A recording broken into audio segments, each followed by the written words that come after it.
Hey everyone, I'm Bruce and you're listening to Clearly Unfiltered, a short-form podcast that offers clear, concise, unfiltered and undoubtedly flawed thoughts on how and why I'm butchering some of my own sacred cows. In each episode, I'm going to let those steaks sizzle and serve them up medium rare or blue, and now again well done or charred. Before I begin today's grilling, a content warning. In this episode, I speak about mental health, referring specifically to depression, anxiety, and obsessive-compulsive disorder. I also highlight some suicide statistics. In addition, I will be sharing a clip of an insensitive evangelical pastor gaslighting those of us who can't simply control our thoughts. I also want to be clear that I am not a mental health professional. If you are struggling, I highly recommend seeking help from someone who knows what they're doing. I promised in the trailer to Clearly Unfiltered that while there might be some light moments, it will mostly be vulnerable and messy. And in the words of Ron Burgundy, this one might escalate quickly. Brené Brown asserts that vulnerability is uncertainty, risk, and emotional exposure. She shares that she spent a lot of years trying to outrun or outsmart vulnerability by making things certain and definite, black and white, good and bad. Moreover, she highlights that her inability to lean into the discomfort of vulnerability limited the fullness of those important experiences that are wrought with uncertainty: love, belonging, trust, joy, and creativity. Her assertion is that vulnerability is about showing up and being seen, and that it's also tough to do, especially when we're terrified about what people might see or think. I must be honest, this podcast, and this episode in particular, is all about that. I'm showing up, but I'm hella terrified. But this is me finding my voice, living my truth, and hoping that in some way it helps you to do the same.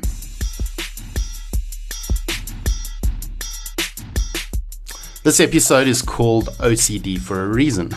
Just over 9 weeks ago, I was diagnosed with obsessive-compulsive disorder.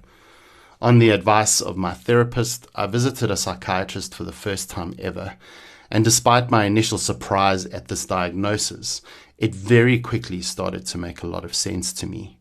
In fact, for the first time ever, my life is making sense.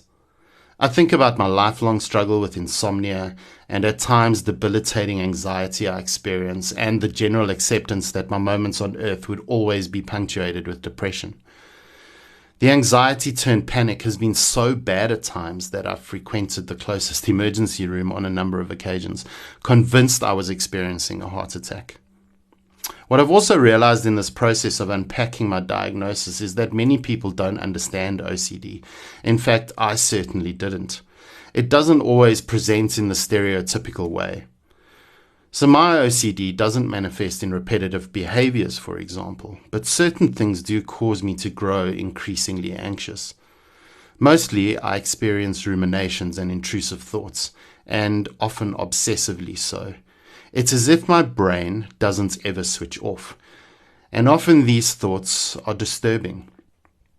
For me, the fear of death became an obsessive, intrusive thought, particularly at bedtime. And so for ages I attributed this to severe anxiety. Turns out the anxiety I've lived through and the resultant depression all stem from my OCD. Long story short, understanding what I have and now getting the right treatment has been life-changing, revolutionary in fact. I have never felt as content as I do now. I cannot explain to you how beautiful that is. In the last 7 weeks, after the meds really started kicking in, I have slept more peacefully than ever before.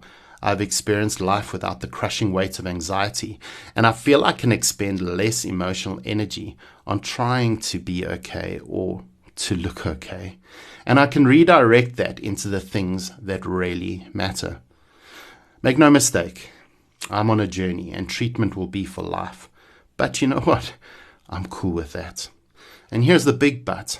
I'm freaking 47. It's taken me that long to get a proper diagnosis. In fact, I was 45 before I started going to regular therapy, and God knows I probably needed it way earlier. It took anxiety interfering with my daily functioning to force me to seek help. So as you can imagine, there are a couple of sacred cows here, maybe more than a couple, but I'm going to deal with two. I'd like to slice both of them into thick steaks to serve up a bit of a mixed grill for you today. The first sacred cow I want to tackle is the emotional stoicism that exacerbates mental health challenges for men.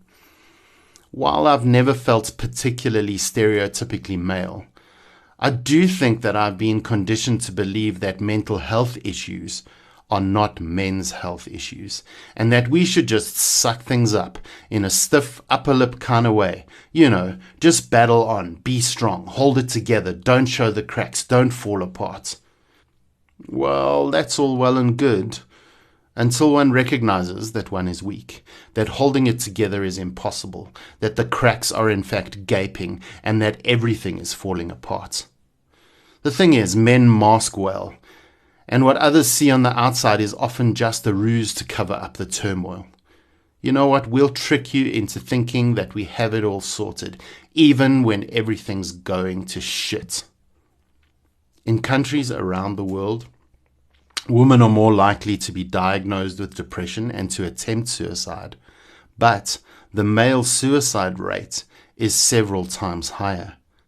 According to the World Health Organization, nearly 40% of countries have more than 15 suicide deaths per 100,000 men.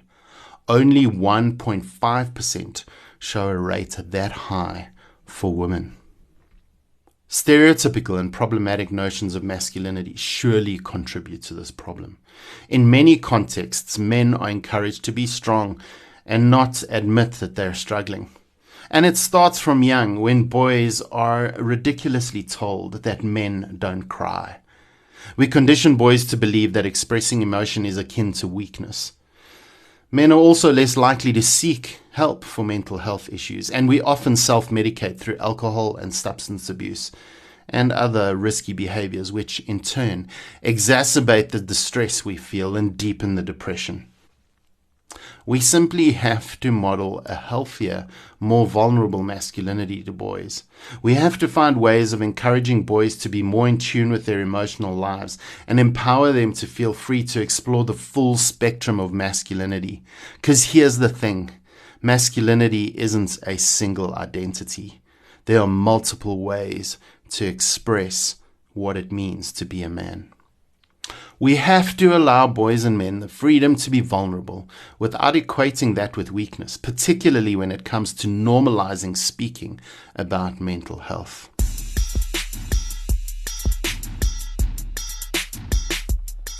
This conversation's other sacred cow, and those of you who know me would have guessed I'm going here. But the other sacred cow is the spiritualization of mental health and the unhealthy dose of gaslighting that comes as a side order to the take your thoughts captive and just pray it'll be okay brigade.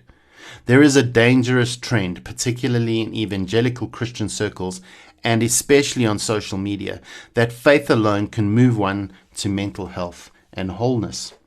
Here's an example, and I want to remind you of the content warning I shared at the beginning of the episode. And to be honest, this is just one of many, and it's probably the least horrendous that I've been exposed to on Instagram lately. Your thoughts are not happening to you. Our thoughts are not just happening and we're at their mercy and, oh no, I'm just one of those people who thinks this way, or I'm one of those people who struggles with this way of thinking. Honestly, we have a heck of a lot of authority over our thought life if only we'll bring our A game to our thoughts and understand that we get to wage warfare with whatever's going on in our own minds. It's not happening to you. You have authority over it. And this year, some of us need to start rebelling against agreements that we're constantly been agreeing with in our minds. Thoughts will come and go. And sometimes, yes, of course, the enemy is trying to throw things into our minds. I can't always stop those things. But I can, as soon as I hear them, pause and say, that's not making a nest here. and dismantle that thing before it even has time to grow into a stronghold. Okay, that's a lot. And I'm sure you know that I desperately want to flame grill this steak. Because apart from being problematic and troubling, homilies and sermons like this are a prime example of how church leaders gaslight those of us with mental health struggles. And this isn't an isolated fringe opinion. It's more prevalent than you can imagine. And I'm sure if you've spent any time on social media, you would have encountered opinions like this. So, as my favorite talk show host Bongani Bingwa says, let's kick the tires and light the fires and unpack this nonsense. Just going to share 3 thoughts. Here's my experience, particularly around OCD. My thoughts are happening to me, and I don't have a heck of a lot of authority over my thought life. As an OCD sufferer, I have no control over the ruminations as they spiral into intrusive and obsessive thoughts that spark anxiety and sometimes panic attacks. That's how my brain is wired. It's who I am. And if you believe in creation, it's the way I was created. And so, in that moment, when my thoughts are taking control, I am actually at their mercy. Next, help me to understand how I bring my A game to my thoughts. What in the actual does that even mean? Honestly, it's just like word salad for someone like me, who has no thought A game. In fact, I have no thought B game, C game. You get the point. Thirdly, for those of us who are struggling with our mental health, thoughts often come and stay. They don't come and go. Hell, I would love them to just go. And if it were that easy to simply rebel against our thoughts, would we not have done it already? Just asking for a friend. This kind of pulpit rhetoric is harmful and should be challenged because most preachers I've met are not licensed and trained mental health professionals, and as a result, shouldn't be giving people bogus advice about taking thoughts captive and additionally giving the false hope of unanswered prayer. Because here's the deal. I've prayed a lot. I've prayed for release. But if I have to be honest, the other things have helped more. The breathing has helped more. The mindfulness training has helped more.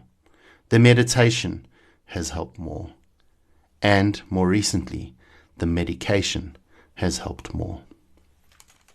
So that's my rant over for now. But as I wrap this up, I'd like to share some things that have been really helpful to me in my journey. And I hope they'll be helpful to you if you're struggling too.